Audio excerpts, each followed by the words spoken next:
வணக்கம். ஆகாஷ்வாணி. மாநில செய்திகள் வாசிப்பவர் சாந்தி ரமேஷ். தலைப்புச் செய்திகள்.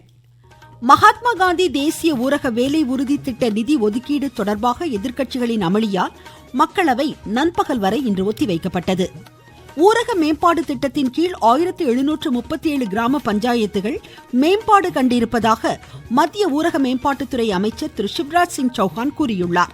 தமிழ்நாட்டில் 5 புதிய தொழிற்பேட்டைகளை முதலமைச்சர் திரு மு க ஸ்டாலின் இன்று திறந்து வைத்துள்ளார். நாட்டின் பிற மாநிலங்களோடு ஒப்பிடுகையில் தமிழகத்தின் சொத்து வரி குறைவாக உள்ளது என்று மாநில நகராட்சி நிர்வாகத்துறை அமைச்சர் திரு கே என் நேரு கூறியுள்ளார்.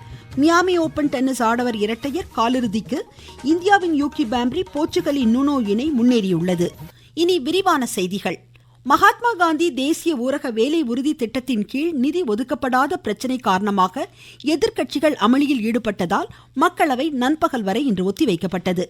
மக்களவையில் இன்று கேள்வி நேரத்தின் போது திமுக, காங்கிரஸ், திரிணாமுல் காங்கிரஸ் உள்ளிட்ட எதிர்க்கட்சிகள் தமிழகம், மேற்கு வங்கம் உள்ளிட்ட எதிர்க்கட்சிகள் ஆளும் மாநிலங்களுக்கு மகாத்மா காந்தி தேசிய ஊரக வேலை உறுதி திட்ட நிதி ஒதுக்கப்படவில்லை என்று கூறி ஆர்ப்பாட்டத்தில் ஈடுபட்டன. மக்களவையில் துணை கேள்விகளுக்கு இன்று பதிலளித்த ஊரக மேம்பாட்டுத்துறை இணையமைச்சர் திரு சந்திரசேகர் பெமசானி, மேற்கு வங்கத்தில் இந்த திட்டத்திற்கான நிதி திருப்பிவிடப்பட்டதாகவும் முறைகேடுகள் நடைபெற்றதாகவும் குறை கூறினார். தமிழகத்தை பொறுத்தவரை நிலுவை ஊதியத்திற்கு வட்டி வழங்கும் நடைமுறை இருப்பதாக சுட்டிக்காட்டிய அவர் 7300 கோடி ரூபாய் ஏற்கனவே இந்த திட்டத்தின் கீழ் விடுவிக்கப்பட்டுள்ளதாக எடுத்துரைத்தார். மத்திய ஊரக மேம்பாட்டுத்துறை அமைச்சர் திரு சிவராஜ் சிங் சௌஹான் பேசுகையில், பணியாளர்களுக்கு நிலுவை ஊதியம் வழங்க அரசு முனைப்பு நடவடிக்கைகளை மேற்கொண்டு வருவதாக குறிப்பிட்டார். எந்த மாநிலத்திற்கும் மத்திய அரசு பாரபட்சம் காட்டுவதில்லை என்று தெளிவுபடுத்திய அமைச்சர், நிதி ஒதுக்கீடு தொடர்பான அறிக்கைகளை சமர்ப்பிக்க தமிழக, மேற்கு வங்க அரசுகளை கேட்டுக்கொண்டார். அமைச்சரின் பதிலில் திருப்தியடையாத எதிர்க்கட்சி உறுப்பினர்கள் அவையில் அமளியில் ஈடுபட்டனர். மக்களவைத் தலைவர் திரு ஓம் பிர்லா பேசுகையில், மாநில பிரச்சனைகளை நாடாளுமன்றத்தில் எழுப்பி அவை நடவடிக்கைகளுக்கு ஊறு விளைவிப்பது முறையான செயல் அல்ல என்று குறிப்பிட்டார். மற்றொரு கேள்விக்கு மக்களவையில் பதிலளித்த திரு சிவராஜ் சிங் சௌஹான், ஊரக மேம்பாட்டு திட்டத்தின் கீழ் 1737 கிராம பஞ்சாயத்துகள் மேம்பாடு கண்டிருப்பதாக குறிப்பிட்டார். மனிதவளம், சமூக நலம், பொருளாதார வளர்ச்சி, சமூக பாதுகாப்பு, அடிப்படை வசதிகள் உள்ளிட்டவை இந்த வளர்ச்சியில் அடங்கும் என்று அவர் சுட்டிக்காட்டினார்.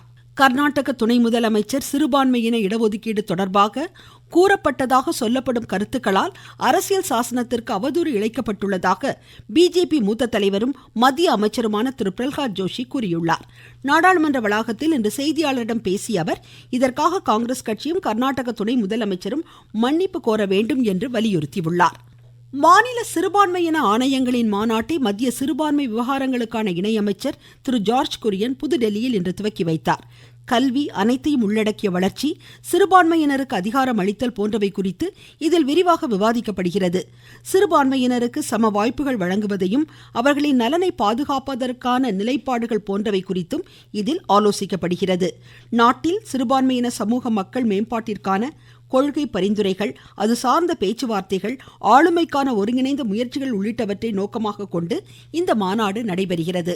நெல்லை மாவட்டத்தில் ஓய்வு பெற்ற காவல்துறை ஆய்வாளர் கொலை செய்யப்பட்ட வழக்கை தேசிய மனித உரிமைகள் ஆணையம் தாமாக முன்வந்து விசாரணைக்கு ஏற்றுக்கொண்டுள்ளது.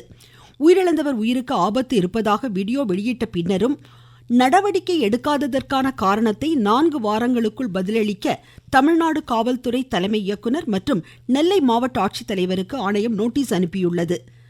வக்ஃப் வாரிய இடம் தொடர்பான பிரச்சனையில் இக்கொலை சம்பவம் நடைபெற்றதாக பத்திரிகையில் வெளியான செய்தியின் அடிப்படையில் தேசிய மனித உரிமைகள் ஆணையம் இவ்வழக்கை விசாரணைக்கு எடுத்துள்ளது. காஞ்சிபுரம், கடலூர், திருவாரூர், சேலம், தூத்துக்குடி மாவட்டங்களில் 5 தொழிற்பேட்டைகளை முதலமைச்சர் திரு மு க ஸ்டாலின் சென்னை தலைமைச் செயலகத்திலிருந்து காணொலி வாயிலாக இன்று திறந்து வைத்துள்ளார். மாநில அளவில் சிறந்த பட்டு விவசாயிகள், விதைக்கூடு உற்பத்தியாளர்களுக்கு மொத்தம் 8,25,000 ரூபாய் மதிப்பிலான காசோலைகளையும் முதலமைச்சர் வழங்கியுள்ளார். சிறந்த தானியங்கி மற்றும் பல்முனை பட்டு நூற்பாளர்களுக்கு பரிசு தொகைகளையும் அவர் வழங்கினார். சேலம் அரிய கவுண்டம்பட்டியில் 57,72,00,000 ரூபாய் மதிப்பீட்டில் அடுக்குமாடி வெள்ளி கொலுசு உற்பத்தி வளாகத்தையும் முதலமைச்சர் திறந்து வைத்துள்ளார்.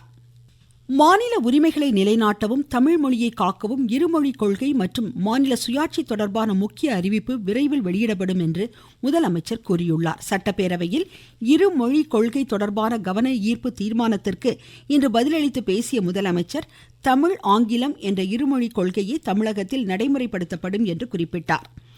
எம்மொழிக்கும் தமிழக அரசு எதிரானது அல்ல என்றும் எந்த மொழியையும் கற்க தடை விதிக்கவும் இல்லை என்றும் கூறிய முதலமைச்சர் மொழி ஆதிக்கத்தை தான் தமிழகம் எதிர்ப்பதாக கூறியுள்ளார். நீங்கள் கேட்டுக்கொண்டிருப்பது ஆகாஷ்வாணியின் மாநில செய்தி அறிக்கை. நாட்டின் பிற மாநிலங்களுடன் ஒப்பிடுகையில் தமிழகத்தில் சொத்து வரி குறைவாக இருப்பதாக மாநில நகராட்சி நிர்வாகத்துறை அமைச்சர் திரு KN நேரு கூறியுள்ளார். சட்டப்பேரவையில் நகராட்சி நிர்வாகத்துறை மானிய கோரிக்கை மீதான விவாதத்தில் இன்று குறுக்கிட்டு பேசிய அவர், சென்னை உள்ளிட்ட மாநகராட்சி நகராட்சி பகுதிகளில் மத்திய அரசின் வலியுறுத்தலுக்கு ஏற்பவே சொத்து வரி சீரமைப்பு மேற்கொள்ளப்பட்டதாக குறிப்பிட்டார். முன்னதாக பேரவையில் இன்று வெளியிடப்பட்ட நகராட்சி நிர்வாக மானிய கோரிக்கை கொள்கை விளக்க குறிப்பில் திருச்சி மாவட்டத்தில் அம்ருத் 2ஆம் கட்ட திட்டத்தின் கீழ் விடுபட்ட பகுதிகளுக்கு பாதாள சாக்கடை திட்டப்பணிகள் 230 கோடியே 61 லட்சம் ரூபாய் மதிப்பீட்டில் நடைபெற்று வருவதாக அமைச்சர் கூறியுள்ளார். சேலம் மாநகராட்சியில் 758 கோடியே 13 லட்சம் ரூபாய் மதிப்பீட்டில் குடிநீர் விநியோக பணிகள் மேற்கொள்ள நிர்வாக அனுமதி அளிக்கப்பட்டு நடவடிக்கையில் உள்ளதாகவும் அவர் சுட்டிக்காட்டினார். காவிரி வைகை ஆற்றை நீராதாரமாக கொண்டு கரூர், திருச்சி, திண்டுக்கல், நாமக்கல் மாவட்டங்களில் உள்ள ஊரக குடியிருப்புகளுக்கு குடிநீர் வழங்க 3 கூட்டு குடிநீர் திட்டங்களுக்கு 2179 கோடி ரூபாய் மதிப்பீட்டில் திட்ட மதிப்பீடுகள் தயாரிக்கப்பட்டுள்ளதாகவும் அவர் தெரிவித்தார். தமிழ்நாட்டில் அரசு தலைமை மருத்துவமனைகள், ஆரம்ப சுகாதார நிலையங்களில் தேவையான மருந்து மாத்திரைகள் போதிய அளவில் இருப்பு வைக்கப்பட்டுள்ளதாக மாநில மருத்துவம் மக்கள் நல்வாழ்வுத்துறை அமைச்சர் திரு மா சுப்பிரமணியன் கூறியுள்ளார். சட்டப்பேரவையில் இன்று கொண்டுவரப்பட்ட கவன ஈர்ப்பிற்கு பதிலளித்த அமைச்சர், தமிழ்நாடு மருத்துவ சேவை கழகத்தின் மூலம் 3 கோடியே 25 லட்சம் ரூபாய் செலவில் 38 மாவட்டங்களுக்கும் தேவையான கொள்ளை நோய் தடுப்பு சிறப்பு மருந்து மாத்திரைகள் வழங்கப்பட்டிருப்பதாக கூறினார். தமிழ்நாட்டில் தனியார் சோலார் மின் உற்பத்தி கூரை அமைப்பதற்குரிய அனுமதி விரைவில் வழங்கப்படும் என்று மாநில மின்சாரத்துறை அமைச்சர் திரு செந்தில் பாலாஜி கூறியுள்ளார். சட்டப்பேரவையில் இன்று கேள்வி நேரத்தின் போது இதனை தெரிவித்த அவர், தஞ்சை மாவட்டத்தில் 16 இடங்களிலும் பட்டுக்கோட்டை தொகுதியில் 2 இடங்களிலும் புதிய துணைமின் நிலையங்கள் அமைக்கப்படும் என்றார். பனை சார்ந்த பொருட்கள் கைபேசி, செயலி மற்றும் இணையதளம் வாயிலாக விற்பனை செய்யப்படுவதாக மாநில வனத்துறை அமைச்சர் திரு க பொன்முடி சட்டப்பேரவையில் கூறியுள்ளார். பனை மரத்தை பொறுத்தவரையில பனை பொருட்கள் இணையதளங்கள் வாயிலாகவும் அதேபோல கைபேசி செயலி வாயிலாகவும் விற்பனை செய்யப்பட்டு வருகின்றது. பனையிலிருந்து கிடைக்கும் பொருட்களை கொண்டு பனந்தும்பு தூரிகைகள், பனை ஓலை விசிறிகள், பாய்கள், கூடைகள், பனைநார் பொருட்கள் மற்றும் பல்வேறு இயற்கை வண்ணம் பூசப்பட்ட, வண்ணம் பூசப்படாத பனையோலை கைவினை பொருட்கள் இதெல்லாம் செய்யறதுக்கு தான் இப்ப அனுமதி கொடுத்திருக்கிறாங்க. சட்டப்பேரவையில் கேள்வி நேரத்தின் போது இன்று வெளியான மேலும் சில தகவல்கள். தமிழகத்தில் தேவைப்படும் பகுதிகளில் தகுதி அடிப்படையில் புதிய வட்டாட்சியர் அலுவலகங்கள் கட்டப்படும் என்று மாநில வருவாய்த்துறை அமைச்சர் திரு KKSSR ராமச்சந்திரன் கூறியுள்ளார். சேலம் மாவட்டம் கெங்கவல்லி தொகுதி தமம்பட்டி பேரூராட்சி பகுதியில் அடுத்த மாதம் 25ஆம் தேதி முதல் நேரடி நெல் கொள்முதல் நிலையங்கள் திறக்கப்படும் என்று மாநில உணவுத்துறை அமைச்சர் திரு சக்கரபாணி கூறியுள்ளார். திருவாரூர் மாவட்டம் நன்னிலம் தொகுதிக்குட்பட்ட ஆலங்குடி குருஸ்தலம் 5 கோடியே 30 லட்சம் ரூபாய் செலவில் மேம்படுத்தப்படும் என்று மாநில சுற்றுலாத்துறை அமைச்சர் திரு ராஜேந்திரன் கூறியுள்ளார். ஆவின் நெய் உலக தரத்தில் தயாரிக்கப்பட்டு அமெரிக்கா உள்ளிட்ட நாடுகளுக்கு ஏற்றுமதி செய்யப்படுவதாக மாநில பால்வளத்துறை அமைச்சர் திரு ராஜ கண்ணப்பன் கூறியுள்ளார். கரூர் மாவட்டம் குளித்தலை அருள்மிகு கடம்பவனேஸ்வரர் திருக்கோவில் வளாகத்தில் புதிதாக திருமண மண்டபம் கட்டப்படும் என்று மாநில இந்து சமய அறநிலையத்துறை அமைச்சர் திரு சேகர் பாபு தெரிவித்துள்ளார். வேலூர் மாவட்டத்தில் பெண் குழந்தைகளை பாதுகாப்போம், பெண் குழந்தைகளுக்கு கற்பிப்போம் திட்டத்தின் 10வது ஆண்டு விழிப்புணர்வு பேரணி இன்று நடைபெற்றது.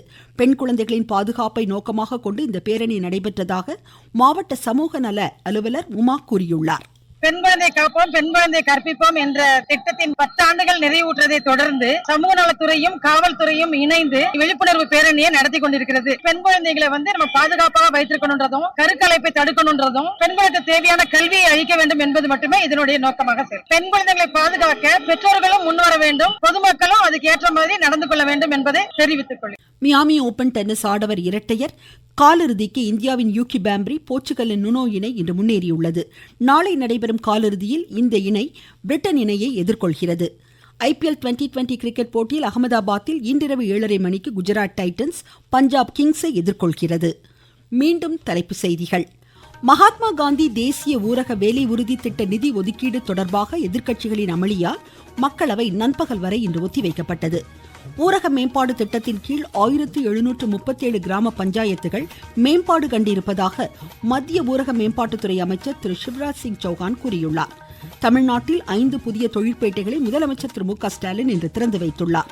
நாட்டின் பிற மாநிலங்களோடு ஒப்பிடுகையில் தமிழகத்தில் சொத்து வரி குறைவாக உள்ளது என்று மாநில நகராட்சி நிர்வாகத்துறை அமைச்சர் திரு கே.என். நேரு தெரிவித்துள்ளார்.